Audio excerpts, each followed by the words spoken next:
नमस्कार दोस्तों, जय हिंद, वंदे मातरम। अपना सक्षम पॉइंट यूट्यूब चैनल पर एक बार फिर से आप सभी का हार्दिक स्वागत है। हम पढ़ रहे थे पप्पू सिंह प्रजापत की बुक भारतीय इतिहास वस्तुनिष्ठ। इसमें हमारा 5th चैप्टर जैन धर्म, बौद्ध धर्म और महाजनपद काल चल रहा है, जिसके हमने 2 क्लास से पहले कर लिए है। शेष बचे भाग की आज हमारी तीसरी व अंतिम क्लास होगी। इसका पहला प्रश्न ये रहा आपके सामने स्क्रीन पर। सूची 1 और सूची 2 को सुमेलित कीजिए। 2 सूचियां दी गई है, उन सूची 1 का संबंध सूची 2 से क्या है उनको सुमेलित करना है। तो दीर्घ निकाय का जो संबंध है वो है महापरिनिर्वाण सूत्र से। खुद्दक निकाय का जो संबंध है वो है धम्मपद से। विनय पिटक का जो संबंध है वो है खंडक से और अभिधम पिटक का संबंध है कथावस्तु से। तो इसका जो राइट आंसर होगा वो हो जाएगा 1 नंबर। 1 नंबर इस क्वेश्चन का राइट आंसर होगा। दीर्घ निकाय महापरिनिर्वाण सूत्र, खुद्दक निकाय धम्मपद, विनय पिटक खंडक और अभिधम पिटक कथावस्तु। निम्नलिखित में से कौन सा कारण 6ठी शताब्दी ईसा पूर्व में नगरों के उदय के लिए उत्तरदायी नहीं था? तो नगरों के उदय के लिए कौन सा कारण उत्तरदायी नहीं था ये पूछा है। तो सिंधु में बाढ़ जो नगरों के उदय के लिए नहीं बल्कि पतन के लिए उत्तरदायी था। तो 4 नंबर ऑप्शन है जो इसका राइट आंसर हो जाएगा। निम्नलिखित में से कौन महावीर जैन के शिष्य के रूप में संबंधित थे? तो महावीर जैन के शिष्य के पूछा है। तो महावीर जैन के जो शिष्य थे वो थे मखलीपुत्र गोसाल। 1 नंबर ऑप्शन ये जो है महावीर स्वामी के जो शिष्य थे। प्रारंभ में गोसाल महावीर स्वामी के शिष्य थे। नालंदा में उनकी प्रथम भेंट हुई। वहीं रहकर उन्होंने महावीर स्वामी के साथ 6 वर्ष तक कठोर तप किया, किंतु बाद में किसी विषय पर मतभेद हो जाने के कारण साथ छोड़ दिया तथा स्वतंत्र आजीवक संप्रदाय की स्थापना की। भगवती सूत्र में गोसाल तथा महावीर के बीच हुए हिंसक संघर्ष का वर्णन भी मिलता है। बौद्ध मान्यता के अनुसार निम्नलिखित किस देवता ने 3 बार बुद्ध से प्रार्थना की कि अपने ज्ञान के प्रकाश को आगे आकर चारों ओर फैलाए? तो बौद्ध मान्यता के अनुसार ब्रह्मा ने जो वो महात्मा बुद्ध से प्रार्थना की थी कि अपना ज्ञान जो चारों तरफ फैलाए। निम्नलिखित में से कौन सा स्थान बौद्ध धर्म से संबंधित नहीं है? तो सोमनाथ है जो ये हिंदू धर्म से संबंधित है, बौद्ध धर्म से संबंधित नहीं है। खरोष्ठी लिपि का उद्भव किस काल में हुआ? खरोष्ठी लिपि का उद्भव जो है बुद्ध काल में हुआ था। निम्नलिखित में से किसे शाक्य मुनि के नाम से जाना जाता है? तो शाक्य मुनि गौतम बुद्ध को कहा जाता है। विश्वनेत्र, शाक्य मुनि, शाक्य सिंह, शाक्य मुनि, शाक्य वंश के महात्मा, तथागत जिसने सत्य को प्राप्त कर लिया हो अथवा सत्य है ज्ञान जिसका, स्वार्थ सिद्धि, महावेद, एशिया का ज्योतिपुंज, विभज्यवादी, देशबल, महावक के अनुसार, अंगिरस, गौतम गोत्र का उपभेद, त्रिछत्रधारी, लोकनाथ, शास्ता, अल्प शब्द काम, परिवारजक बुद्ध को इस नाम से पुकारते थे, अरहंत, योग्य, भगवा, मोक्ष दिलाने वाला, महापुरुष, श्रेष्ठ नागरिक, सचनाम, अनोम अथा धम्मभूत, ब्रह्मभूत, निरपेक्ष, अध्यात्म को प्राप्त आदि महात्मा बुद्ध के अभिधान है।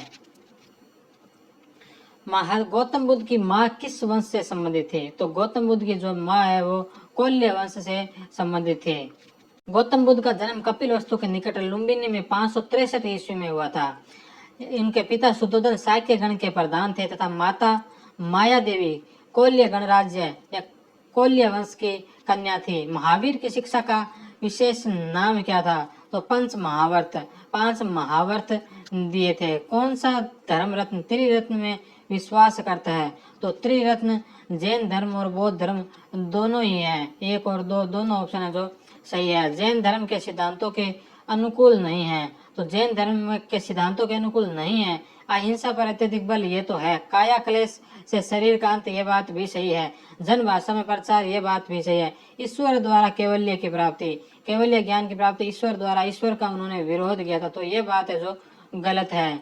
तो 4 नंबर ऑप्शन है जो इसका राइट आंसर हो जाएगा। जैन धर्म के अनुसार सृष्टि का निर्माण ईश्वर ने नहीं किया, बल्कि इसका निर्माण जीव तथा अजीव के संयोग से एक सार्वभौमिक विधान द्वारा हुआ है। संसार सत्य, वास्तविक, नित्य तथा शाश्वत है, इसलिए प्रलय की अवधारणा असत्य है।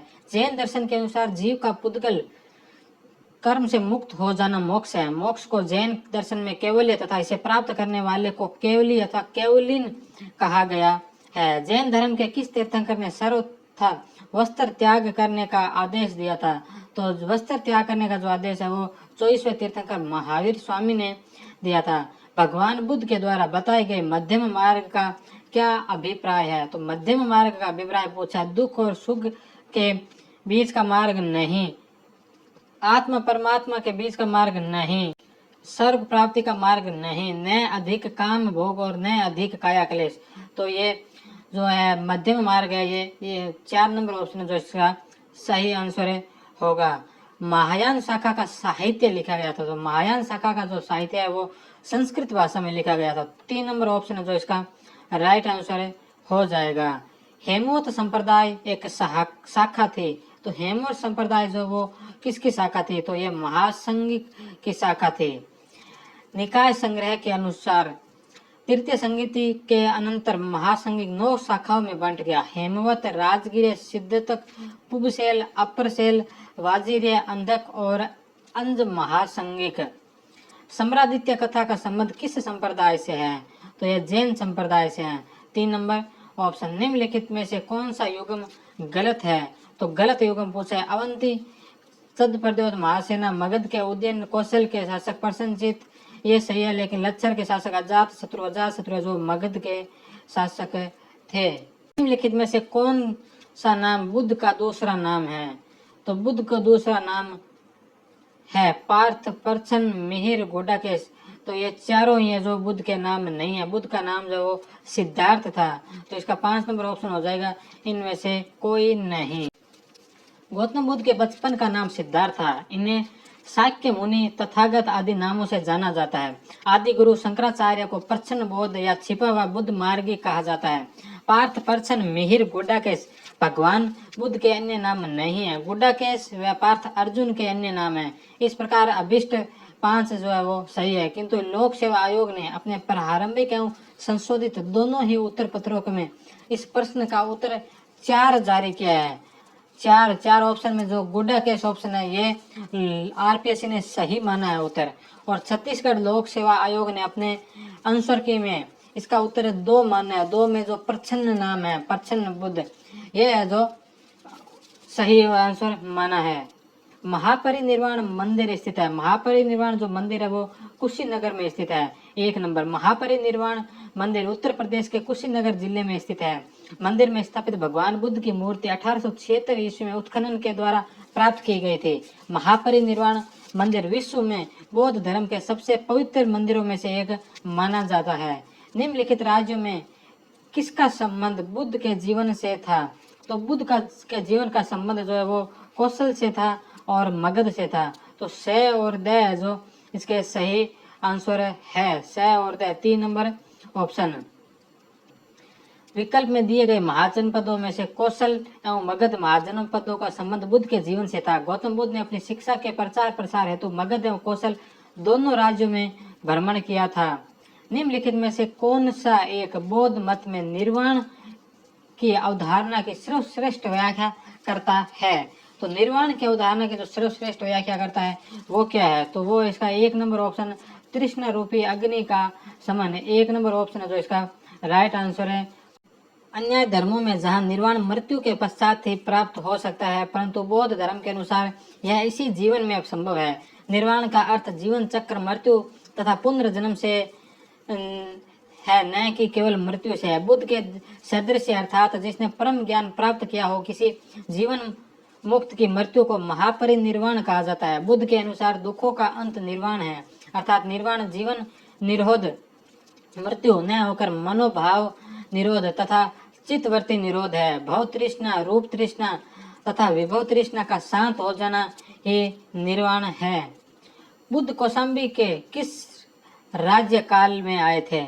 बुद्ध कौशाम्बी किसके राज्य काल में आए थे? तो कौशाम्बी ये उदयन के शासनकाल में आए थे। महात्मा बुद्ध वत्सराज उदयन के शासनकाल में कौशाम्बी आए थे। वहां उन्होंने 9वां विश्राम किया। उदयन ने पिंडोला भारद्वाज के प्रभाव से बौद्ध बनने के बाद कौशिक राम विहार भिक्षु संघ को दान किया था। निम्न कथनों पर विचार कीजिए। बुद्ध में देवतारोपण, बोधिसत्व के पथ पर चलना, मूर्ति स्थापना तथा अनुष्ठान, उपयुक्त में से कौन सी विशेषता महायान बौद्ध मत की है? तो ए, बे और स ये तीनों ही है जो विचारधारा जो महायान बौद्ध संघ की है। तो ए, बे और स तीनों ऑप्शन है जो इसके राइट आंसर है हो जाएंगे। 4 नंबर ए, बे और स। महायान बौद्ध मत बुद्ध की लोकोत्तर सत्ता तथा देवत्व में विश्वास करता है। बुद्ध के अनेक अवतारों एवं रूपों में विश्वास करता है। साथ ही यह बुद्धत्व के मार्ग पर चलने वाले को बोधिसत्व कहता है, जो सभी मानवों की मुक्ति में सहायता करता है। हिंदू धर्म के प्रभाव में बुद्ध में देवत्व के आरोपण के साथ ही अनुष्ठान और मूर्ति पूजा महायान की मुख्य पद्धति बन गई है। बुद्ध के जीवन की 4 महत्वपूर्ण घटनाओं और उनसे संबंध 4 स्थलों का नीचे उल्लेख है। यह 2 स्तंभों सूची 2 में अंकित है। आपको इनको सही सुमेलित करना है। तो बुद्ध का जो जन्म हुआ है वो लुम्बिनी में हुआ है। बुद्ध को जो ज्ञान की प्राप्ति हुई है वो बोध गया में हुई है। प्रथम प्रवचन सारनाथ में दिया था और बुद्ध का जो निधन हुआ है वो कुशीनगर में हुआ है। तो इसका जो राइट आंसर होगा वो हो जाएगा 3 नंबर। 3 नंबर इसका जो राइट आंसर है हो जाएगा। महात्मा बुद्ध का जन्म 563 ईस्वी में कपिलवस्तु ईसा पूर्व में कपिलवस्तु के समीप लुम्बिनी में हुआ है। बोध गया में वैशाख पूर्णिमा की रात को उन्हें ज्ञान प्राप्त हुआ। काशी के ऋषि पतन सारनाथ में उन्होंने प्रथम उपदेश धर्म चक्र परिवर्तन दिया एवं कुशीनगर में उनका निधन हुआ, जिसे बौद्ध धर्म में महापरिनिर्वाण कहा गया है। भारतीय कला में बुद्ध के जीवन की किस घटना का चित्रण मृग सहित चक्र द्वारा हुआ है? तो मृग सहित चक्र का जो चित्रण है वह बुद्ध के प्रथम उपदेश का चित्रण है। भारतीय कला में बुद्ध के जीवन के प्रथम उपदेश का चित्रण मृग सहित चक्र द्वारा है। बुद्ध ने अपना प्रथम उपदेश सारनाथ में मृगदाव हरिण वन में दिया था। महात्मा बुद्ध के संबंध में निम्नलिखित कथनों में से कौन सा सही है? तो यहाँ सही कथन पूछा गया है कि कौन सा जो कथन है वो सही है। उनका जन्म कपिलवस्तु में हुआ था, तो ये बात तो सही है। उन्होंने बोध गया में ज्ञान प्राप्त किया, ये बात भी सही है। उन्होंने वैदिक धर्म को अस्वीकार किया, ये बात भी सही है। उन्होंने आर्य सत्य का प्रचार किया, तो ये बात भी सही है। तो इस हिसाब से इसके जो 4 ऑप्शन है उपयुक्त सभी है जो सही है। तो 4 नंबर ऑप्शन उपयुक्त सही इसका राइट आंसर हो गया। बोध गया में बोधि वृक्ष अपने वंश की इस पीढ़ी का है, तो ये अपने वंश की 5वीं पीढ़ी का है। समय समय पर इसे किसी न किसी के द्वारा काट दिया गया था, लेकिन पुनः लगाते गए। वर्तमान में यह 5वीं पीढ़ी का वृक्ष है। बोधि वृक्ष सर्वप्रथम ह्वेनसांग ने इसका विवरण दिया है। इसके बारे में कनिंघम ने बताया कि प्रथम पीढ़ी के बोधि वृक्ष को सर्वप्रथम अशोक ने कटवा दिया, लेकिन वस्तुतः अशोक ने इस वृक्ष को नहीं, इसकी टहनियों को कटवाकर श्रीलंका के अनुराधापुर में स्थापित करवाया था। प्रथम पीढ़ी के बोधि वृक्ष का प्रथम विध्वंस अशोक की रानी तिष्यरक्षिता द्वारा किया गया, लेकिन यह पुनः अंकुरित हो गया, यानी दूसरी पीढ़ी के रूप में। तत्पश्चात 7वीं सदी में गौड़ नरेश शशांक ने इसका विध्वंस किया, यहाँ तक कि इसे जलवा डाला, लेकिन राजा पूर्ण वर्मा द्वारा इसका पुनः उद्धार किया गया, यानी तीसरी पीढ़ी के रूप में। लंबे समय पश्चात कनिंघम ने इसका विवरण दिया तथा बताया कि यह वृक्ष 1876 में आंधी तूफान के कारण नष्ट हो गया। कनिंघम ने 1881 में अनुराधापुर से मूल बोधि महाबोधि की शाखाएं मंगवा इसे पुनः स्थापित किया, यानी चौथी पीढ़ी के रूप में। वर्तमान में जो बोधि वृक्ष है वह मूल बोधि वृक्ष की 5वीं पीढ़ी है। बुद्ध के उपदेश किससे संबंधित है? जो बुद्ध के उपदेश है वह आचरण की शुद्धता और पवित्रता से संबंधित है। महात्मा बुद्ध के उपदेश आचरण की पवित्रता एवं शुद्धता से संबंधित है। बुद्ध के उपदेशों में आत्मा संबंधी विवाद नहीं है। धार्मिक कर्मकांडों की बुद्ध ने आलोचना की है। बौद्ध संघ में कठिन समारोह संबंधित है, तो कठिन समारोह संबंधित है वो वस्त्र वितरण से है, तो इसका 1 नंबर ऑप्शन है जो इसका राइट आंसर है हो जाएगा। कठिन, कठिना या कठिना पवारना पर्व के अंत में किया गई जाने वाला संस्कार, जिसमें उपासकों द्वारा बौद्ध भिक्षुओं को वस्त्र, गेरवे, त्रिचिवर आदि वितरित किए जाते थे। बौद्ध धर्म में उपावस्य उपोषित क्या है? तो यह पूर्णिमा व अमावस्या की संध्या पर बौद्ध भिक्षुओं के समागम में भिक्षुओं द्वारा की गई स्वीकृति है। तो 1 नंबर ऑप्शन है जो इसका राइट आंसर है हो जाएगा। निम्नलिखित में से कौन बुद्ध के जीवन काल में ही संघ प्रमुख होना चाहता था? तो देवदत्त जो है वो बुद्ध के जीवन काल में संघ का प्रमुख बनना चाहता था। देवदत्त बुद्ध का चचेरा भाई था। वह पहले उनका अनुगत बना, फिर उनका विरोधी बना। वह बौद्ध संघ से बुद्ध को हटाकर स्वयं संघ का प्रधान बनना चाहता था, किंतु उसे इसमें सफलता नहीं मिली। वस्तुतः देवदत्त उसी दिन से संघ का प्रधान बनने की सोचने लगा जब वह पहले भिक्षु बना था। गौतम बुद्ध ने अपनी मृत्यु के उपरांत बौद्ध संघ के नेतृत्व के लिए निम्नलिखित में से किसे नामित किया? तो गौतम बुद्ध ने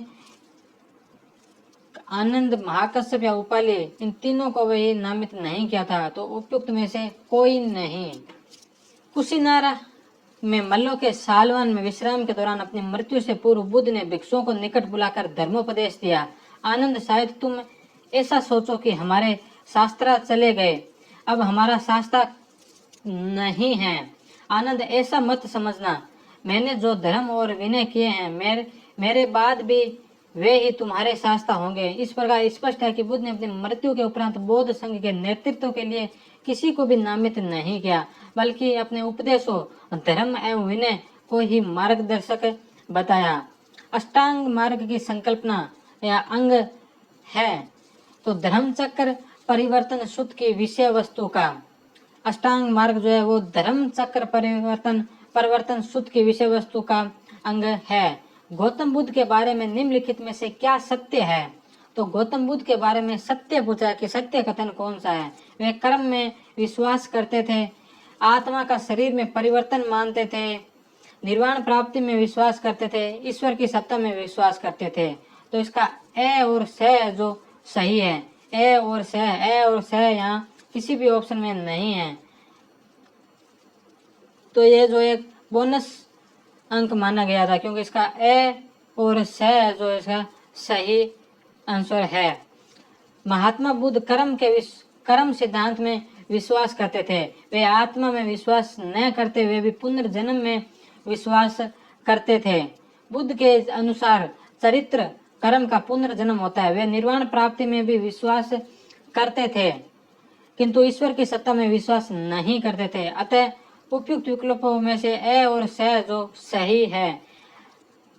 निम्नलिखित में से किस बौद्ध साहित्य में महात्मा बुद्ध के नैतिक एवं सिद्धांत संबंधित प्रवचन संकलित है? तो नैतिक और सिद्धांत संबंधी जो प्रवचन है वो सुत्त पिटक में संबंधित है। तो 4 नंबर ऑप्शन है जो इसका राइट आंसर होगा। प्राचीन भारत में बौद्ध मठों में पर्वन नामक समारोह आयोजित किया जाता था। संघ परिनायक और धम्म तथा विनय विषयों पर एक एक वक्ता को चुनने का अवसर होता था। वर्षा के दौरान मठों में प्रवास के समय भिक्षुओं द्वारा किए गए अपराधों की स्वीकारोक्ति का अवसर होता था। तो ये 2 नंबर ऑप्शन है जो इसका सही आंसर है। अशोकाराम विहार निम्नलिखित में से किस स्थान पर स्थित है? तो अशोकाराम विहार जो है वो पाटलिपुत्र में स्थित है। प्रसिद्ध बौद्ध ग्रंथ महावंश के अनुसार मौर्य शासक अशोक ने पाटलिपुत्र के अशोकाराम विहार को निर्मित करवाया। इस विहार का निर्माण इंद्रगुप्त नामक थेर भिक्षु के निरीक्षण में हुआ था।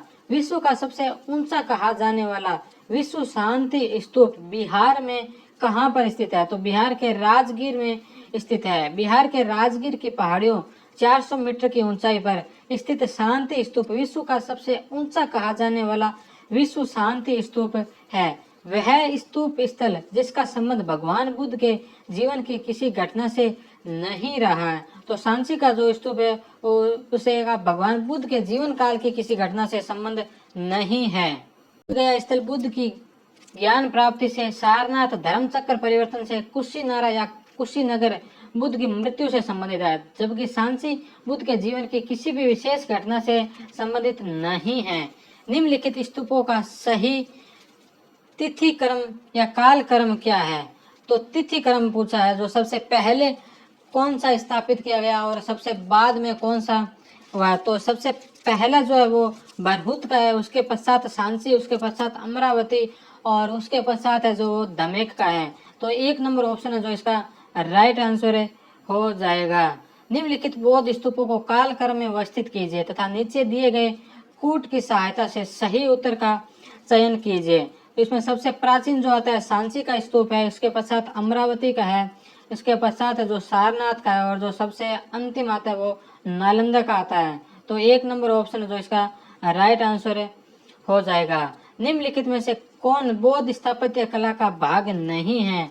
तो अंतराल ये जो बौद्ध स्थापत्य कला का भाग नहीं है। बौद्ध स्तूप संरचना, स्तूप का प्रारंभिक स्वरूप अर्ध गोलाकार मिलता है। इसमें एक चबूतरे मेदी के ऊपर उल्टे कटोरे की आकृति का एक थुआ बनाया जाता था जिसे अंड कहते हैं। यह स्थापत्य कला की दृष्टि से स्तूप का सबसे विशिष्ट तथा प्रधान भाग है। स्तूप की चोटी सिरे पर चपटी होती है जिसके ऊपर धातु पात्र रखा जाता था, इसे हर्मिका कहते हैं। यह स्तूप का सर्वाधिक महत्वपूर्ण भाग है अथवा देव सदन। इसमें पवित्र शरीर अवशेष या चित्ता भस्म या पारिभौगिक वस्तु संरक्षित रहती थी। हर्मिका के बीच में एक यष्टि लगाई जाती थी। यष्टि के ऊपरी सिरे पर 3 छत्र लगाए जाते थे। स्तूप के चारों तरफ की दीवारों को वेदिका कहा जाता था जो इस पवित्र दुनिया को सांसारिक दुनिया से अलग करती है। स्तूप तथा वेदिका के बीच परिक्रमा करने के लिए जो खाली स्थान होता था उसे प्रदक्षिणा पथ कहते थे। सर्वप्रथम स्तूप शब्द कहाँ मिलता है? तो सर्वप्रथम स्तूप शब्द का जो उल्लेख है वो ऋग्वेद में मिलता है। स्तूप शब्द का उल्लेख सर्वप्रथम ऋग्वेद में मिलता है। प्राकृत में इसके लिए धूप शब्द मिलता है। स्तूप का शाब्दिक अर्थ होता है ढेर या थुआ। चूंकि यह चिता के स्थान पर बनाया जाता था अतः इसका नाम चैत्य भी हो गया। वी.एस. अग्रवाल के अनुसार ऋग्वेद में हिरण्य स्तूप सोने का ढुआ या ढेर का संबंध आता है जिससे ब्रह्मांड की उत्पत्ति हुई है। स्तूप तथा चैत्य में मुख्य भेद यह है कि चैत्य पर्वत गुहाओं को काट कर बनाया जाता था तथा इसमें स्तूप का आकार वर्तमान रहता था तथा उसमें अवशेष नहीं रखे जाते थे। संसार अस्थिर और क्षणिक है का निम्न में से किस से संबंध है? तो बौद्ध धर्म से संबंधित है। बौद्ध धर्म का यह सिद्धांत है कि संसार अस्थिर और क्षणिक है। बौद्ध दर्शन में क्षणिकवाद को स्वीकार किया गया। बुद्ध ने स्वयं अनित्यवाद के सिद्धांत का प्रतिपादन किया था। क्षणिकवाद अनित्यवाद का तार्किक विकास है जो बौद्धोत्तर दर्शन में अस्तित्व में आया था। भारत के सांस्कृतिक इतिहास के संदर्भ में पारमिता शब्द का सही विवरण निम्नलिखित में से कौन सा है? तो पारमिता शब्द का जो है वो सही विवरण पूछा है। सूत्र पद्धति में लिखे गए प्राचीन धर्मशास्त्र पाठ नहीं। वेदों के प्राधिकार को अस्वीकार करने वाले दार्शनिक संप्रदाय नहीं। परिपूर्णता है जिनकी प्राप्ति से बौद्धिस्त पथ प्रशस्त हुआ हो। तो ये बात है जो सही है। पारमिता शब्द का जो सही विवरण है वे वही है कि परिपूर्णता है जिनकी प्राप्ति से बौद्धिस्त पथ प्रशस्त हुआ हो। तो 3 नंबर ऑप्शन है जो इसका राइट आंसर है होगा। बौद्ध धर्म में बोधिसत्वों को बुद्धत्व प्राप्त करने के लिए पारमिता नामक विशिष्ट साधन का वर्णन किया गया है। बोधिचर्यावतार में आचार्य शांतिदेव कहते हैं कि जो साधक बुद्धत्व की प्राप्ति के लिए यत्नवान है अर्थात जो बोधिसत्व है उसे षट पारमिताओं दान पारमिता, शील पारमिता, शांति पारमिता, वीर्य पारमिता, ध्यान पारमिता तथा प्रज्ञा पारमिता को ग्रहण करना चाहिए। इन षट पारमिताओं में प्रज्ञा पारमिता का प्राधान्य है। बौद्ध धर्म के महायान और हीनयान संप्रदायों के सर्वाधिक मौलिक अंतर निम्नलिखित में से कौन सा है? तो देवी देवताओं की पूजा जो सबसे मौलिक अंतर माना गया है। बौद्ध दर्शन के हीनयान और महायान संप्रदाय में सर्वाधिक मौलिक अंतर देवी देवताओं की पूजा था। हीनयान में बुद्ध को एक महापुरुष माना गया जबकि महायान में उन्हें देवता माना गया तथा उनकी पूजा की जाने लगी। गौतम बुद्ध को एक देवता का स्थान किस राजा के युग में प्राप्त हुआ है? तो कनिष्क के शासन काल में हुआ था। कनिष्क के शासन काल में सर्वप्रथम चतुर्थ बौद्ध संगीति का आयोजन हुआ। इसमें बौद्ध धर्म हीनयान और महायान नामक 2 स्पष्ट एवं स्वतंत्र संप्रदायों में विभक्त हो गया। महायान शाखा के बुद्ध को देवता माना गया तथा उनकी पूजा की जाने लगी। भारत में पहले जिस मानव प्रतिमा को पूजा गया वह है, तो सब भारत में सबसे पहले बुद्ध की प्रतिमा को पूजा गया था। 3 नंबर ऑप्शन जो इसका राइट आंसर है। भारत में सबसे पहले बुद्ध की प्रतिमा की पूजा की गई। बौद्ध धर्म के महायान शाखा के अनुयायियों ने सर्वप्रथम बुद्ध मूर्तियां स्थापित की करके उनकी पूजा आरंभ की थी। देश के निम्नलिखित में से किसने मूर्ति पूजा की नींव रखी? तो मूर्ति पूजा की नींव है वो बौद्ध धर्म ने ही रखी थी। मूर्ति पूजा वस्तुतः हड़प्पा सभ्यता से प्रारंभ मानी जाती है, लेकिन उपयुक्त विकल्पों में से सर्वप्रथम मूर्ति पूजा की नींव बौद्धों के द्वारा रखी गई। महायानियों ने सर्वप्रथम बुद्ध की प्रतिमा स्थापित करके पूजा आरंभ की थी। गांधार शैली की मूर्ति कला में बुद्ध के सारनाथ में हुए प्रथम धर्मोपदेश के संबंध प्रवचन मुद्रा का नाम क्या है? तो उसको धर्म चक्र कहा गया। बुद्ध की खड़ी प्रतिमा निम्नलिखित में से किस काल में बनाई गई? तो यह कुषाण काल में बनाई गई थी। कुषाण काल में ही गांधार एवं मथुरा कला शैली के तहत बुद्ध एवं बौद्धिस्तों की बहुसंख्यक मूर्तियों का बैठी व खड़ी स्थिति दोनों में निर्माण हुआ। वीएस अग्रवाल के मतानुसार सर्वप्रथम मथुरा में ही बुद्ध मूर्तियों का निर्माण किया गया, जहां इनके लिए पर्याप्त आधार था। ह्वेनसांग के विवरण के अनुसार बुद्ध की प्रथम प्रतिमा के निर्माण का श्रेय गांधार कला को दिया जाता है। बुद्ध की प्राचीनतम प्रतिमा किस शैली में प्राप्त होती है? तो बुद्ध की जो प्राचीनतम मूर्ति जो है वो गांधार शैली, मथुरा शैली, मौर्य शैली या गुप्त शैली। तो बुद्ध की जो प्राचीनतम प्रतिमा है वो मथुरा शैली में भी मिलती है, गांधार शैली में भी मिलती है। 5 नंबर ऑप्शन उपयुक्त में से कोई नहीं है, उपयुक्त में से एक से अधिक। तो इसका 1 नंबर भी सही है, 2 नंबर भी सही है, एक से अधिक सही है। तो 5 नंबर ऑप्शन है जो इसका राइट आंसर होगा। भगवान बुद्ध की प्रतिमा कभी कभी एक हस्त मुद्रा युक्त दिखाई गई है, जिसे भूमि स्पर्श मुद्रा कहा जाता है। यह किसका प्रतीक है? मार पर दृष्टि रखने वाले अपने ध्यान में विघ्न डालने से मार को रोकने के लिए बुद्ध का धरती का आह्वान, मार के प्रलोभनों के बावजूद अपनी शुचिता और शुद्धता का साक्षी होने के लिए बुद्ध का धरती पर आह्वान। तो 2 नंबर ऑप्शन है जो इसका राइट आंसर होगा। बुद्ध की भूमि स्पर्श मुद्रा से तात्पर्य अपने तप की शुचिता और निरंतरता को बनाए रखने से है। बुद्ध की भूमि स्पर्श मुद्रा मार कामदेव के प्रलोभनों से बावजूद अपनी शुचिता और शुद्धता का साक्षी होने के लिए बुद्ध का धरती का आह्वान को प्रदर्शित करता है। सारनाथ की भूमि स्पर्श मुद्रा वाली बुद्ध प्रतिमा कालांकित है, तो यह गुप्त काल की मानी गई है। भारत के सांस्कृतिक इतिहास के संदर्भ में निम्नलिखित युग्मों पर विचार कीजिए। परिवारजक, परित्यागी एवं भ्रमणकारी, श्रमण, उच्च पद प्राप्त पुजारी, उपासक, बौद्ध धर्म का साधारण अनुगामी। उपयुक्त युग्मों में से कौन सा सही है? तो इसमें ए और स जो सही है, ब जो ये गलत है। तो ए और स 2 नंबर ऑप्शन जो इसका राइट आंसर होगा। निम्नलिखित में से कौन से शासक ने बौद्ध मत के विस्तार में योगदान नहीं दिया? तो पुष्यमित्र शुंग का बौद्ध मत में कोई योगदान नहीं है।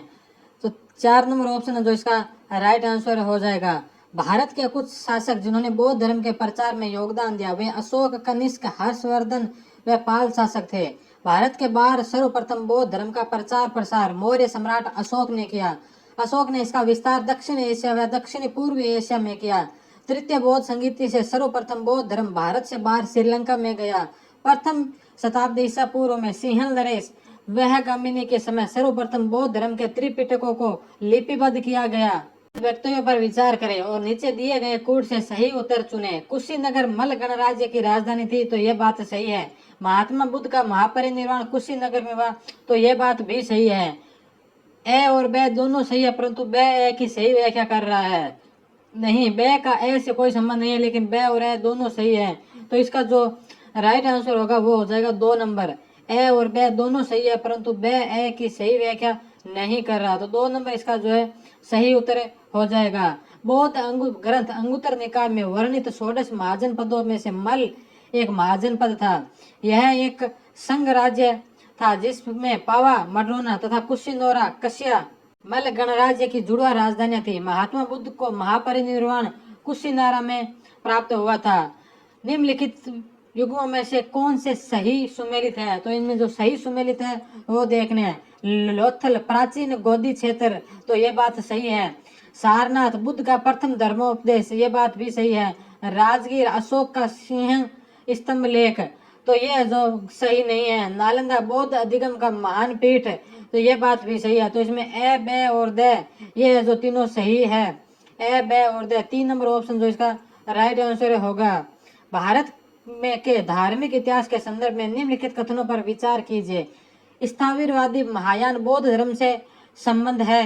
लोकोत्तरवादी संप्रदाय बौद्ध धर्म के महासंघिक संप्रदाय की एक शाखा है, तो ये बात सही है। महासंघिक द्वारा बुद्ध के देवतारोपण में महायान बौद्ध धर्म को प्रोत्साहित किया, तो ये बात भी सही है। तो बे और से जो इसके राइट आंसर है, बे और से, ऑप्शन नंबर 2 इसका सही उत्तर होगा। परंपरागत नियम में आस्था रखने वालों का संप्रदाय स्थविर या थेरावादी कहलाता है। स्थविरवादी बौद्ध धर्म के हीनयान शाखा से संबंधित है। परिवर्तन के साथ नियम को स्वीकार करने वालों का संप्रदाय महासंघिक कहलाया। लोकोत्तरवादी संप्रदाय बौद्ध धर्म के महासंघिक संप्रदाय की एक शाखा है। बौद्ध धर्म में लोकोत्तर निकाय 18 निकायों में से एक है। भारत के धार्मिक इतिहास के संदर्भ में निम्नलिखित कथनों पर विचार कीजिए। बौद्धिस्तव बौद्ध धर्म के हीनयान संप्रदाय की एक शाखा है, तो यह बात गलत है। बौद्धिस्तव अपने प्रबोध के मार्ग पर बढ़ता हुआ करुणामय है, तो यह बात है जो सही है। बौद्धिस्तव समस्त सचेतन प्राणियों को उनके प्रबोध एवं मार्ग पर चलने में सहायता करने के लिए स्वयं की निर्वाण प्राप्ति विलंबित करता है, तो यह बात भी सही है। तो बे और से 2 नंबर ऑप्शन है जो इसका राइट आंसर हो जाएगा। बौद्धिस्तव बौद्ध मत के महायान संप्रदाय का आदर्श एवं केंद्रीय संकल्पना है। बौद्ध धर्म में बौद्धिस्तव सत्व के लिए प्रबुद्ध शिक्षा दिए हुए को कहते हैं। पारंपरिक रूप से महान दया से प्रेरित बोधिचित जनित सभी संवेदनशील प्राणियों के लाभ के लिए सहज इच्छा से बुद्धत्व प्राप्त करने वाले को बौद्धिस्तव माना जाता है। 10 पारमिताओं का पूर्ण पालन करने वाले का बौद्धिस्तव कहलाता है। हीनयान अवस्था का विशालतम एवं सर्वाधिक विकास शैल्यकृत चैत्य ग्रह कहाँ स्थित है? तो ये कार्ले के अंदर स्थित है। 3 नंबर ऑप्शन है जो इसका सही उत्तर होगा। निम्नलिखित में से किस शैलकृत गुफा में 11 सिरों से बौद्धिस्तव का अंकन मिलता है? तो कन्हेरी की गुफा में जो 11 सिरों के बौद्धिस्तव का अंकन मिलता है। कान्हेरी प्राचीन नाम कृष्णगिरी, मुंबई, महाराष्ट्र। कान्हेरी की गुफा संख्या 41 है। 11 मुख की तथा 4 भुजाओं वाले अवलोकितेश्वर बौद्धिस्तव की प्रतिमा प्राप्त हुई है, जो एक अद्वितीय प्राप्ति है। यहाँ से मधारी पुत्र सक्सेना तथा राष्ट्रकूट अमोघ वर्ष के लेख 653 ईस्वी के प्राप्त हुए हैं। इस गुहा स्थापत्य में उत्कीर्ण मिथुन मूर्तियां भव्य व सुंदर है। कालांतर में वाकाटक काल में यहाँ महायान मत के प्रभाव बुद्ध तथा बौद्धिस्तवों के चित्र बनाए गए। कहना यहाँ के गुहा स्थापत्य का वास्तुकार था। नालंदा विश्वविद्यालय किसके लिए प्रसिद्ध था? तो नालंदा विश्वविद्यालय बौद्ध धर्म दर्शन के लिए प्रसिद्ध था। बौद्ध धर्म दर्शन के अनुसार विचार कीजिए। तो बौद्ध धर्म के अनुसार नीचे 2 कथन दिए गए हैं। पुनर्जन्म नहीं होता, तो पुनर्जन्म तो होता है। आत्मा की सत्ता नहीं है, तो ये बात है जो सही है। तो 2 नंबर ऑप्शन है जो सही है। ए है जो गलत है, तो ए गलत और ब सही। तो इसका 4 नंबर ऑप्शन है जो इसका राइट आंसर हो जाएगा। बौद्ध धर्म के विषय में कौन सा कथन सही है? तो बौद्ध धर्म के संबंध में सही कथन पूछा है, तो इनमें से सही कथन कौन सा है वो देखना है। उसने वर्ण एवं जाति को अस्वीकार नहीं किया, ये बात सही है। उसने ब्राह्मण वर्ग की सर्वोच्च सामाजिक कोटि को चुनौती दी, ये बात भी सही है। उसने कुछ एक शिल्पों को निम्न माना, ये बात भी सही है। तो ए, ब और से तीनों सही है। तो तीनों 3 नंबर ऑप्शन में है। 3 नंबर ऑप्शन है जो इसका सही उत्तर हो जाएगा। बौद्ध धर्म के विस्तार के कारणों में सम्मिलित थे। तो बौद्ध धर्म के कारणों में सम्मिलित क्या क्या थे? धर्म की सादगी, तो ये सही है। दलितों के लिए अपील, ये भी सही है। धर्म की मिशनरी भावना, ये बात भी सही है। स्थानीय भाषा का प्रभाव, ये बात भी सही है। दार्शनिकों द्वारा वैदिक भावना की सुदृढ़ता, तो ये बात है जो गलत है। तो ए, ब, से और द, ए, ब, से, द, ये चारों ही जो है सही है। तो 3 नंबर ऑप्शन है जो इसका राइट आंसर हो जाएगा, ए, ब, से, द। बौद्ध धर्म की सादगी, दलितों के लिए विशेष अपील, मिशनरी भावना तथा स्थानीय भाषा का प्रयोग बौद्ध धर्म को विस्तार के प्रमुख कारणों में सम्मिलित थे, जबकि दार्शनिकों द्वारा वैदिक भावना की सुदृढ़ता इसमें शामिल नहीं थी। आरंभिक मध्ययुगीन समय में बौद्ध धर्म का पतन किस या किन कारणों से शुरू हुआ? तो आरंभिक मध्ययुगीन में बौद्ध धर्म का पतन किन कारणों से हुआ? उस समय तक बुद्ध विष्णु के अवतार समझे जाने लगे और वैष्णव धर्म का हिस्सा बन गए। तो यह कथन है जो सही है। अंतिम गुप्त राजा के समय तक आक्रमण करने वाली मध्य एशिया की जनजातियों ने हिंदू धर्म को अपनाया और बौद्धों को सताया। तो यह बात तो गलत है। गुप्त वंश के राजाओं ने बौद्ध धर्म का पुरजोर विरोध किया, यह बात भी गलत है। तो ए जो एक ही इसमें सही है, केवल ए सही है। तो 1 नंबर ऑप्शन है जो इसका राइट आंसर होगा। भारत के धार्मिक इतिहास के संदर्भ में निम्नलिखित कथनों पर विचार कीजिए। सौत्रांतिक और समित्य जैन मत के संप्रदाय थे। सर्वस्तावादियों की मान्यता थी कि दृग्विजय फिनोमिना के अवयव पूर्णतः क्षणिक नहीं है, अपितु अव्यक्त रूप से सदैव विद्यमान रहते हैं। तो इसमें से सही कथन पूछा है, तो इसमें से ब ये सही है और ए जो गलत है। तो इसमें सही कथन केवल केवल ब। तो 2 नंबर ऑप्शन है जो इसका राइट आंसर होगा। सौत्रांतिक और समित्य जैन मत के संप्रदाय नहीं है, अपितु बौद्ध मत के संप्रदाय है। सर्वस्तिवाद में 3 शब्द है, सर्वम, अस्थि और वाद। सर्वम अर्थात सभी तत्व, अस्थि अर्थात है। इस प्रकार तृतीय बौद्ध संगीति में जिन भिक्षुओं ने सभी तत्वों का अस्तित्व सभी कालों में स्वीकार किया, वे संगीति छोड़कर कश्मीर चले गए और सर्वस्तावादी कहलाए। कुछ शैलीकृत बौद्ध गुफाओं को चैत्य कहते हैं, जबकि अन्य को विहार। तो दोनों में अंतर क्या है? जो चैत्य पूजा का स्थल होता है, जबकि विहार है जो बौद्ध भिक्षुओं का निवास स्थान होता है। 2 नंबर ऑप्शन है जो इसका राइट आंसर है। सुल्तानी युग में बौद्धों की कौन सी शाखा सबसे प्रभावशाली थी? तो बौद्धों की जो वज्रयान शाखा है उसका प्रभाव सर्वाधिक था। 3 नंबर ऑप्शन। मध्यकाल में बौद्धों की वज्रयान शाखा का सबसे अधिक प्रभावशाली थी।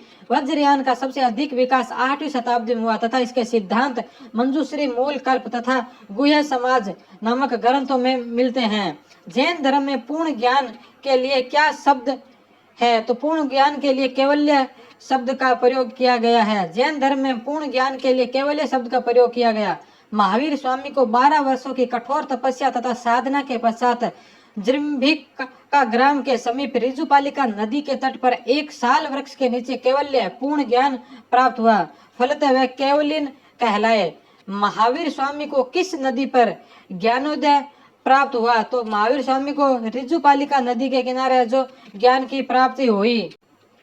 30 वर्ष की आयु में महावीर स्वामी ने अपने बड़े भाई नंदीवर्धन की अनुमति लेकर गृह त्याग किया तथा षड्वर्धन उद्यान पहुंचकर अशोक वृक्ष के नीचे विश्राम किया तथा अपने केश मुंडित करवाकर अलंकरण रहित होकर शर्मण हो गए। गृह त्याग के 13 महीनों पश्चात उन्होंने वस्त्रों का त्याग किया, उन्हें सुवर्ण बालुआ नदी में बहा दिया।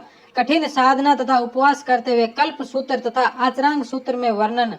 गृह त्याग के 12 वर्ष अर्थात 42 वर्ष की आयु के पश्चात उन्हें जम्बरिक ग्राम के निकट उज्ज्वलिया या ऋजुपालिका नदी के किनारे वर्तमान बराकर नदी सम्मंग नामक एक गृहस्थ के खलियान में साल वृक्ष जौन चैत्य के में स्थित के नीचे वैशाख शुक्ल त्रयोदशी को केवल्य की प्राप्ति हुई। अणुवर्त सिद्धांत का प्रतिपादन किया। अणुवर्त सिद्धांत का जो प्रतिपादन है वो जैन धर्म में किया गया। तो 3 नंबर ऑप्शन है जो इसका सही उत्तर होगा। जैन धर्म में 5 महावर्त अहिंसा, सत्य, ब्रह्मचर्य, अस्थेय एवं अपरिग्रह की व्यवस्था की गई है। जैन धर्म में गृहस्थों के लिए 5 महावर्त अनुवर्त के रूप में व्यवहृत हुआ है, क्योंकि संसार में रहते हुए इन महावर्तों का पूर्णतः पालन करना संभव नहीं है, इसलिए आंशिक रूप से इनके पालन के लिए कहा गया है। जैन दर्शन के अनुसार सृष्टि की रचना एवं पालन पोषण है सार्वभौमिक विधान से हुआ है। तो 1 नंबर ऑप्शन है जो इसका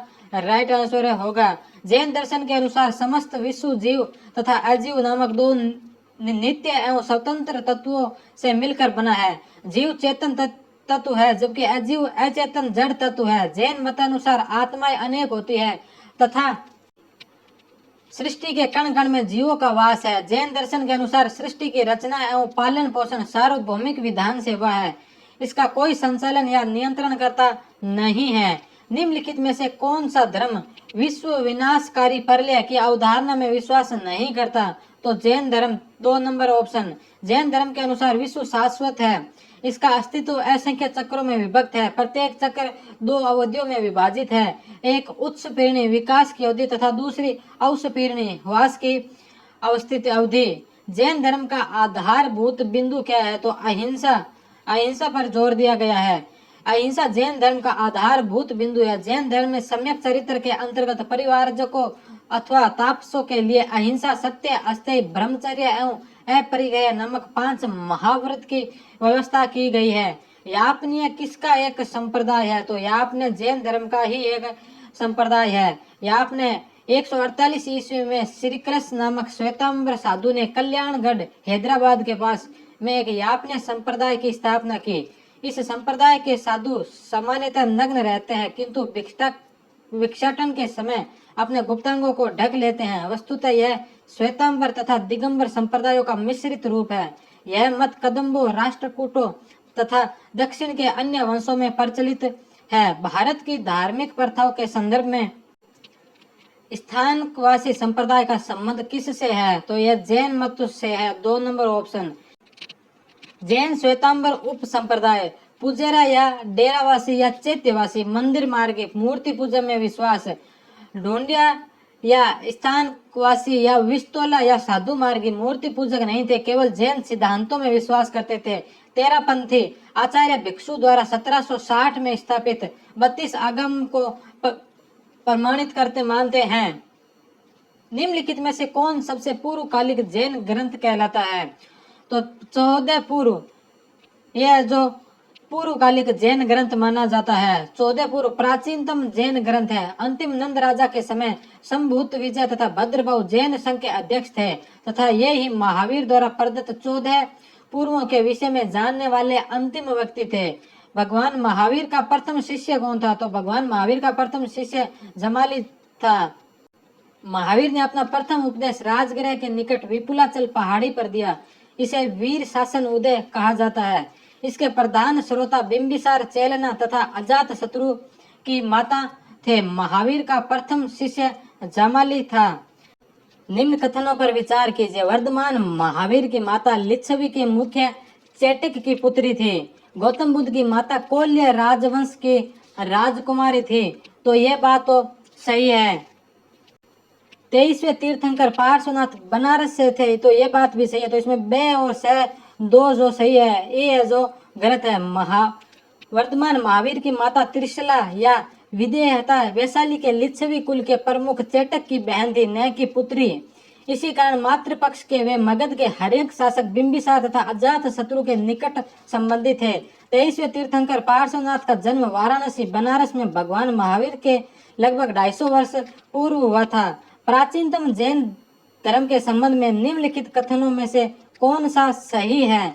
तो यहाँ 4 कथन दिए गए हैं। 4 कथनों में से कौन सा सही है? स्थूल बाहु के नेतृत्व में दक्षिण भारत में जैन धर्म का प्रचार हुआ। तो ये बात तो गलत है, क्योंकि भद्रबाहु के संबंध में दक्षिण भारत में जैन धर्म का प्रसार हुआ था।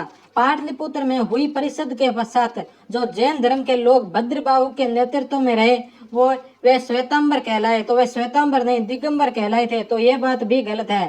प्रथम शतक में ईस्वी में जैन धर्म को कलिंग के राजा खारवेल का समर्थन मिला। तो ये बात है जो सही है। बौद्धों के विपरीत जैन धर्म की प्रारंभिक अवस्था में जैन धर्म के लोग चित्रों का पूजन करते थे। तो ये बात भी गलत है। तो इसमें 3 नंबर ऑप्शन है जो सही उत्तर होगा। दक्षिण भारत में जैन धर्म का प्रचार आचार्य भद्रबाहु एवं उनके शिष्यों द्वारा हुआ था।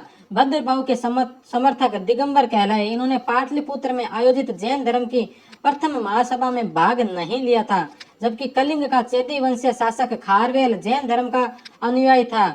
उसने जैन साधुओं को संरक्षण प्रदान किया। उसने भुवनेश्वर के पास उदयगिरी तथा खंडगिरी पहाड़ियों को कटवाकर जैन भिक्षुओं के निवास के लिए गुहा विहार बनवाए। जैन धर्म की प्रारंभिक अवस्था में चित्र पूजा या मूर्ति पूजा प्रचलित नहीं थी। निम्नलिखित में से कौन से कथन जैन धर्म के सिद्धांत के अनुरूप है? कर्म को विनिष्ट करने का सुनिश्चित मार्ग तपश्चर्या है। तो यह बात सही है। प्रत्येक वस्तु में चाहे वह सूक्ष्मतम कण हो आत्मा होती है, तो ये बात भी सही है। कर्म आत्मा का विनाशक है और अवश्य इसका अंत करना चाहिए, तो ये बात भी सही है। तो ए, बे और से तीनों है जो सही है। 4 नंबर ऑप्शन इसका जो राइट आंसर होगा। समाधि मरण किस दर्शन से संबंधित है? तो समाधि मरण जो जैन दर्शन से संबंधित है। 2 नंबर ऑप्शन। जैन भिक्षु भिक्षुणी या उपासकों द्वारा आहार नियंत्रण के द्वारा शरीर त्यागने की प्रक्रिया को संलेखना कहा जाता है। संलेखना का शाब्दिक अर्थ अच्छाई का लेखा जोखा करना है। श्वेतांबरों द्वारा इस प्रक्रिया को अपनाया जाना संथारा तथा दिगंबरों द्वारा इस प्रक्रिया को अपनाया जाना संलेखना कहलाता है। इसे निष्प्रतिकारमणीय बैंकुट तथा समाधि मरण अनवर्थ की भी कहा जाता है। संलेखना द्वारा शरीर त्याग करने वाले शासक चंद्रगुप्त मौर्य तथा इंद्र चतुर्थ जो राष्ट्रकूट वंश से संबंधित थे। निम्नलिखित कथनों पर विचार कीजिए।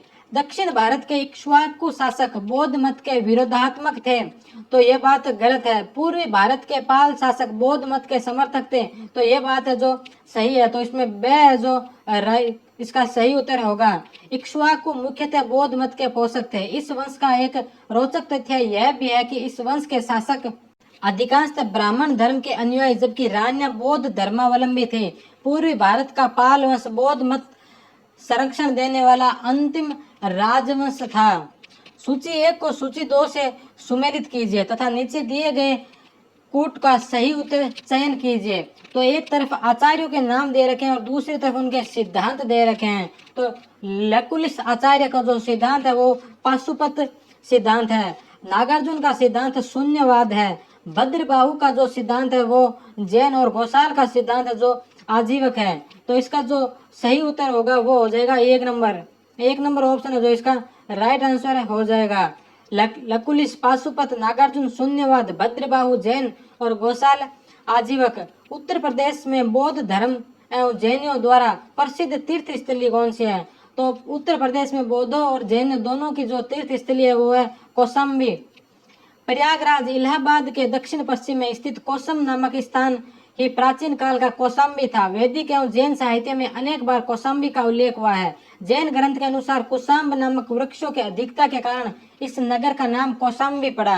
यह नगर जैन तथा बौद्ध दोनों की प्रसिद्ध तीर्थ स्थली है। महात्मा बुद्ध ने इस नगर में जाकर कई बार धर्मोपदेश दिया तथा अनेक लोगों को अपना शिष्य बनाया। यहाँ अनेक विहार थे।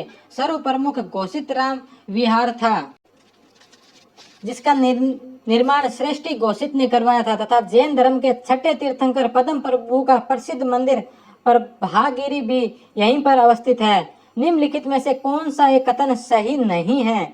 श्रवणबेलगोला स्थित गौतमेश्वर की प्रतिमा जैनियों के अंतिम तीर्थंकर को दर्शाती है, तो ये बात है जो गलत है। भारत का सबसे बड़ा बौद्ध मठ अरुणाचल प्रदेश में है, तो ये बात सही है। खजुराहो के मंदिर चंदेल राजाओं ने बनाए थे, ये बात भी सही है।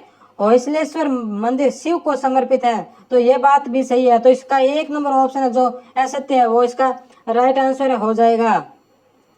श्रवणबेलगोला कर्नाटक राज्य में स्थित है। यह गंग शासक रचमल चतुर्थ के शासनकाल में चामुंडराय नामक मंत्री ने लगभग 981 ईस्वी में बाहुबली गौतमेश्वर की विशालकाय 57 फीट ऊंची जैन मूर्ति का निर्माण कराया। बाहुबली प्रथम जैन तीर्थंकर ऋषभदेव के पुत्र माने जाते हैं। महान धार्मिक घटना महामस्तकाभिषेक निम्न में से किससे संबंधित है और किसके लिए की जाती है? तो ये बाहुबली से संबंधित है। श्रवणबेलगोला हासन जिला कर्नाटक। इस स्थल की विशेष ख्याति प्रथम तीर्थंकर आदिनाथ के पुत्र गौतमेश्वर बाहुबली की 17.5 मीटर 57 फीट ऊंची प्रतिमा के कारण है, जिसे स्वतंत्र रूप में खड़ी एक चट्टान की बनी विश्व की सबसे बड़ी प्रतिमा कहा जाता है।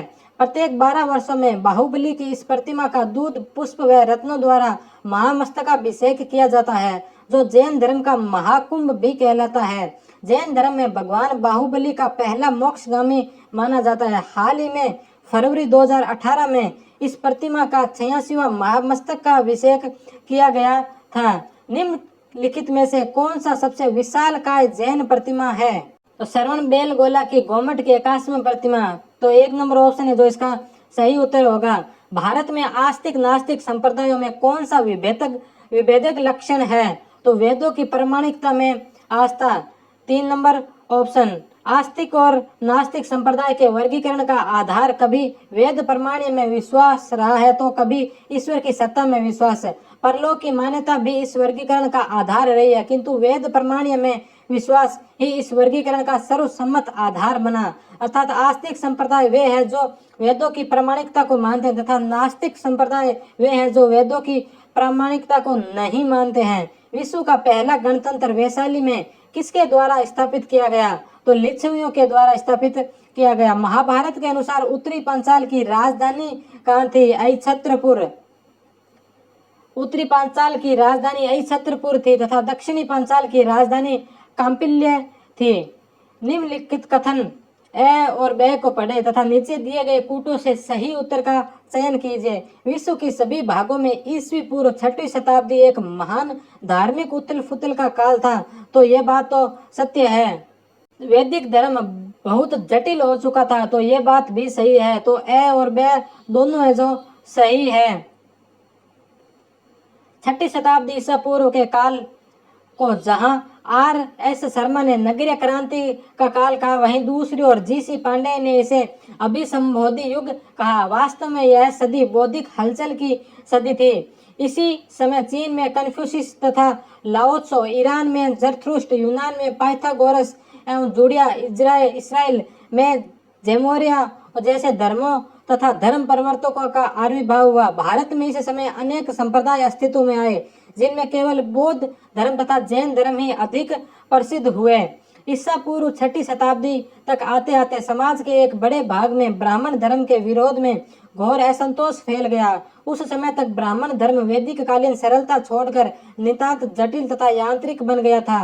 उनकी दृष्टि में वेद अपौरुष अनादि पूर्ण ईश्वर पद प्रदत्त थे, किंतु समाज में एक ऐसा वर्ग उत्पन्न हुआ जो वेदों को पूर्ण एवं सर्वज्ञ मानने के लिए तैयार नहीं था।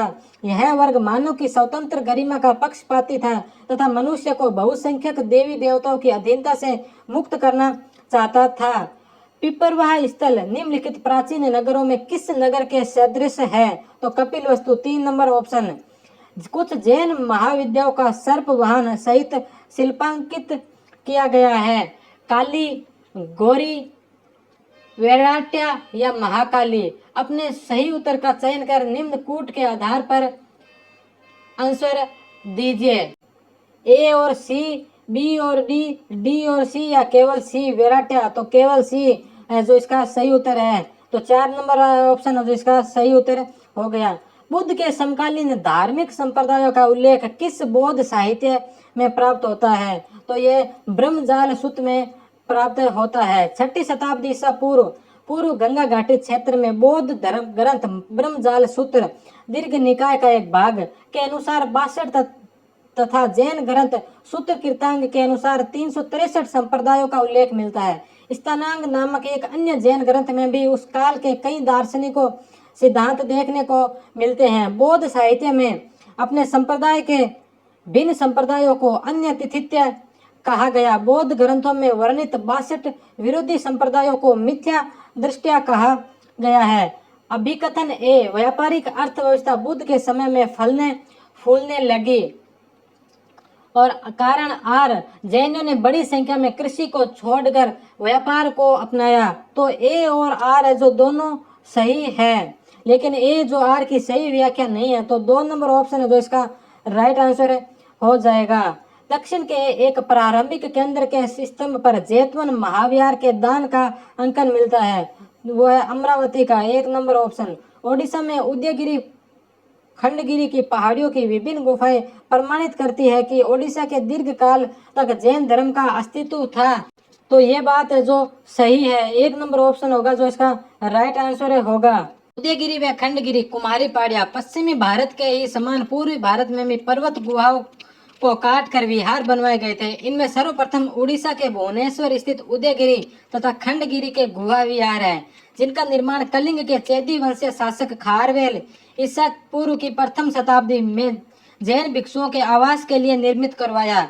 उदयगिरी में कुल 19 तथा खंडगिरी में कुल 16 गुहा विहार स्थित है, जो जैन धर्म के प्राचीनतम गुहा स्थापत्य का प्रतिनिधित्व करती है। निम्नलिखित में से किन पुराणों में बुद्ध को विष्णु के अवतारों की सूची में सम्मिलित किया गया है? अग्नि, भागवत, मत्स्य या वायु। तो अग्नि, भागवत और मत्स्य इन तीनों में है जो बुध को विष्णु अवतारों की सूची में शामिल किया गया। तो ए, बी और सी 3 नंबर ऑप्शन है जो इसका राइट आंसर होगा। अभिकथन ए, गौतम बुद्ध पुनर्जन्म में विश्वास करते थे। गौतम बुद्ध पुनर्जन्म में विश्वास करते थे, तो ये बात तो सही है। तर्क आर, उन्होंने शाश्वत आत्मा को के अस्तित्व को स्वीकार नहीं किया, तो यह बात भी सही है। और ए है जो आर की सही व्याख्या नहीं है, तो इसका जो आंसर है वो 2 नंबर हो जाएगा। ए और आर दोनों सही है, किंतु ए की जो आर सही व्याख्या नहीं है। श्रावस्ती में मखली गौसल अधिकांशतः हाल की कार्यशाला में ठहरते थे। यह महिला किस समुदाय से संबंधित है? तो यह कुम्हार समुदाय से संबंधित है। दिगंबर और श्वेतांबर संप्रदायों के मध्य मुख्य विवाद निम्न पर जोर देने के कारण हुआ। तो अनुशासन और कठोर जीवन के 1 नंबर ऑप्शन। कालांतर में जैन धर्म 2 संप्रदायों में विभक्त हो गया, श्वेतांबर व दिगंबर। श्वेतांबर श्वेत वस्त्र धारण करते थे तथा भोजन ग्रहण करना आवश्यक मानते थे, जबकि दिगंबर नग्न अवस्था में रहते थे, यह भोजन को आवश्यक नहीं मानते थे। स्थलभद्र के नेतृत्व में मगध में ही निवास करने वाले साधु श्वेतांबर कहलाए तथा मगध छोड़कर भद्रबाहु के नेतृत्व में श्रवणबेल गोला जाने वाले जैन साधु दिगंबर कहलाए। सूची 1 को सूची 2 से सुमेलित कीजिए। एक तरफ है जो जैन ग्रंथ दे रखे हैं और दूसरी तरफ है जो उनके लेखकों के नाम दे रखे हैं। तो कुवल्यमाला जो ग्रंथ है वो उद्योतन सूरी का है। समराइच का जो ग्रंथ है वो हरिभद्र का है। तिलक मंजरी जो ग्रंथ है वो धनपाल का है और यशास तिलक चंपू जो ग्रंथ है वो सोमदेव का है। तो इसका जो राइट आंसर होगा वो हो जाएगा 4 नंबर। 4 नंबर इसका जो है राइट आंसर हो जाएगा। सूची 1 को सूची 2 से सुमेलित कीजिए। एक तरफ जैन शब्दावली दे रखी है और दूसरी तरफ उन शब्दों के अर्थ दे रखे हैं। तो भद्रक का जो अर्थ है वो है दिगंबर मंदिर प्रबंधक। छुल्लक का जो संबंध है वो है जैन दिगंबर जैन मुनि के दीक्षा संस्कार की आरंभिक अवस्था। श्रावक का जो अर्थ है वो है जैन उपासकों से और यति का जो अर्थ है वो है श्वेतांबर भिक्षु जो धार्मिक दिनचर्या का अच्छी तरह से पालन करते थे। तो इसका जो राइट आंसर है वो हो जाएगा 1 नंबर। 1 नंबर है जो इसका राइट आंसर हो जाएगा। निम्न में से किसने यह आदेश निकाला था कि बुद्ध का स्वागत न करने वालों को 500 कहापन का दंड पड़ेगा? तो यह आदेश मल्लों ने निकाला था। 1 नंबर ऑप्शन। विनय पिटक के अनुसार कुशीनगर के मल्लों ने जब सुना कि 1250 भिक्षुओं के साथ भगवान महावीर चारिका के लिए कुशीनगर आ रहे हैं, उन्होंने नियम बनाया कि जो भगवान की अगवानी आव भगत नहीं करे उनको 500 कहापन का दंड देना पड़ेगा। सूची 1 को सूची 2 से सुमेलित कीजिए। तो एक तरफ है जो जैन तीर्थंकरों के नाम दे रखे हैं और दूसरी तरफ है जो उनके जो प्रतीक चिन्ह है उन प्रतीक चिन्हों के जो है नाम दे रखे हैं। महावीर का जो प्रतीक चिन्ह है वो है सिंह। मल्लीनाथ का जो प्रतीक चिन्ह है वो है जल कलश। पार्श्वनाथ का जो प्रतीक चिन्ह है वो है सर्प और शांतिनाथ का जो प्रतीक चिन्ह है वो है मृग। तो इसका जो सही उत्तर होगा वो हो जाएगा 2 नंबर ऑप्शन। 2 नंबर ऑप्शन है जो इसका सही उत्तर होगा। निम्नलिखित पाली धार्मिक ग्रंथों को काल क्रम के अनुसार व्यवस्थित कीजिए तथा नीचे दिए गए कूट से सही उत्तर का चयन कीजिए। तो ये जो है सारे जो सही काल क्रम के अनुसार है, सर्वप्रथम संयुक्त निकाय था, उसके बाद चुल्लुवग का ग्रंथ लिखा गया, उसके बाद सुत्त निपात और सबसे अंतिम में बुद्ध वंश। तो 3 नंबर ऑप्शन 1, 2, 3 और 4 3 नंबर ऑप्शन है जो इसका सही उत्तर होगा। अभिकथन ए, बौद्ध धर्म में बहुजन हिताय बहुजन सुखाय की अवधारणा में लोग बहुसंख्या के कल्याण की कामना करते थे। तो यह बात तो सही है। इसका उद्देश्य लोगों की बहुसंख्या की समस्याओं को मिटाना था। तो ये बात भी सही है। तो ए और आर है जो दोनों ही इसके सही उत्तर होंगे। ए और आर दोनों है जो सही है। तो 3 नंबर ऑप्शन है जो इसका राइट आंसर हो जाएगा। बौद्ध धर्म में मध्यम मार्ग की अवधारणा मानव जीवन के समस्त दुख को समाप्त करने वाली है। तो यह बात तो सत्य है। यह अतिवादी विचार को समाप्त करती है, तो ये बात भी सही है। तो ए और आर दोनों है जो सत्य है, तो 3 नंबर ऑप्शन है जो इसका राइट आंसर है हो जाएगा। निम्नलिखित में से कौन महायान बौद्ध धर्म के मुख्य लक्षण है? तो महायान बौद्ध धर्म के मुख्य लक्षण पूछे हैं। बुद्ध की प्रतिमा की पूजा, स्थानीय पंथों का आत्मसातीकरण, बौद्धिस्तव की अवधारणा, बौद्ध धर्म दर्शन के लिए पाली भाषा का उपयोग। तो पाली भाषा का उपयोग नहीं किया था उन्होंने, जो संस्कृत भाषा का उपयोग शुरू किया था। तो 4 नंबर जो गलत हो जाएगा, ए बी और सी ये तीनों सही है। तो ए बी और सी 3 नंबर ऑप्शन है, 4 नंबर ऑप्शन है जो इसका सही आंसर होगा। महायानी महात्मा बुद्ध को ईश्वर का रूप मानकर उनकी पूजा करते थे। जो बुद्ध की प्रतिमा की पूजा करते हैं। महायानी बौद्धिस्तों की अवधारणा को मानते हैं। महायानी बौद्ध धर्म प्रचार के लिए संस्कृत भाषा का प्रयोग करते हैं, न कि पाली भाषा का। पाली भाषा का प्रयोग हीनयानों ने किया था। निम्नलिखित में से महाजनपद से यूनानियों के खिलाफ लड़ने वाली फारसी सेना को पुरुषों और सामग्री की आपूर्ति होती थी। तो गांधार से होती थी। 1 नंबर ऑप्शन जो इसका सही उत्तर होगा। सूची 1 को सूची 2 से सुमेलित कीजिए। एक तरफ राजाओं के नाम और दूसरी तरफ है जो उनके राज्यों के नाम दे रखे हैं। तो अश्वपति है जो कैकेयी राज्य से संबंधित है। परीक्षित है जो कुरु राज्य से संबंधित है। नीचक्षु है जो वत्स भूमि के शासक थे। और प्रद्योत महासेन जो अवंती के शासक थे। तो इसका जो सही आंसर होगा वो हो जाएगा 1 नंबर। 1 नंबर ऐसे इसका जो सही आंसर होगा। सूची 1 को सूची 2 से सुमेलित कीजिए। एक तरफ राज्य दे रखे हैं और दूसरी तरफ है जो उनकी राजधानियां दे रखी है। तो मत्स्य की जो राजधानी है वो विराटनगर है। वत्स की राजधानी कौशाम्बी है। वज्र की राजधानी वैशाली और कुरु की राजधानी है जो इंद्रप्रस्थ है। तो इसका जो सही आंसर होगा वो हो जाएगा 3 नंबर। सूची 1 को सूची 2 से सम्मिलित कीजिए। एक तरफ राज्य और दूसरी तरफ उनकी राजधानियां दे रखी है। तो कलिंग की जो राजधानी है वो थी दंतपुर। अवंती की राजधानी महेशमती, असमक की राजधानी कोटन और सोवीर की राजधानी रोरूक थी। तो इसका जो सही आंसर होगा वो 4 नंबर हो जाएगा।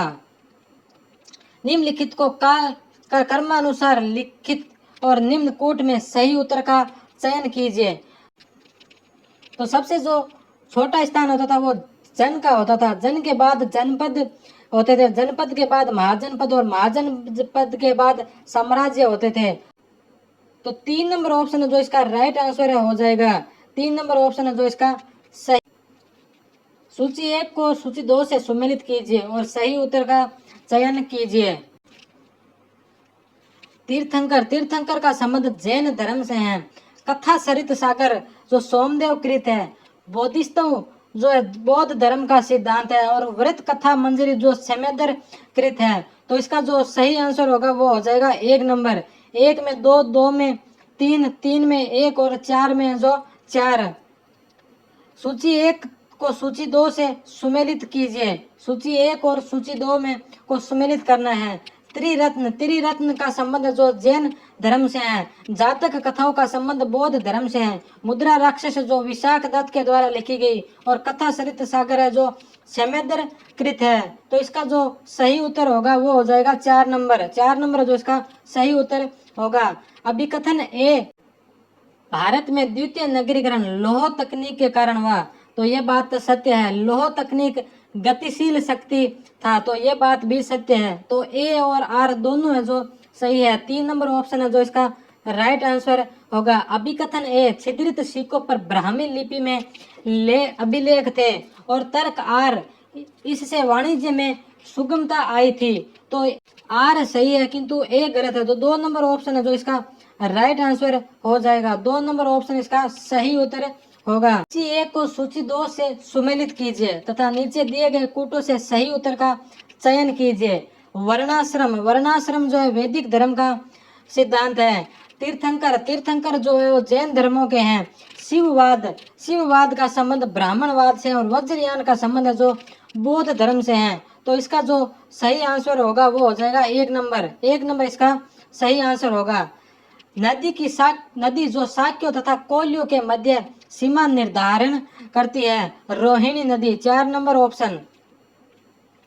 रोहिणी नदी का उद्गम नेपाल के लुम्बिनी क्षेत्र के कमनदेही और कपिलवस्तु जिलों के शिवालिक पहाड़ियों पर्वत की चोरियों पहाड़ियों से होता है। बुद्ध लेखों के अनुसार शाक्यों का नगर कपिलवस्तु और कोल्यों का नगर कोल्य इसी रोहिणी नदी के दो किनारों पर स्थित थे।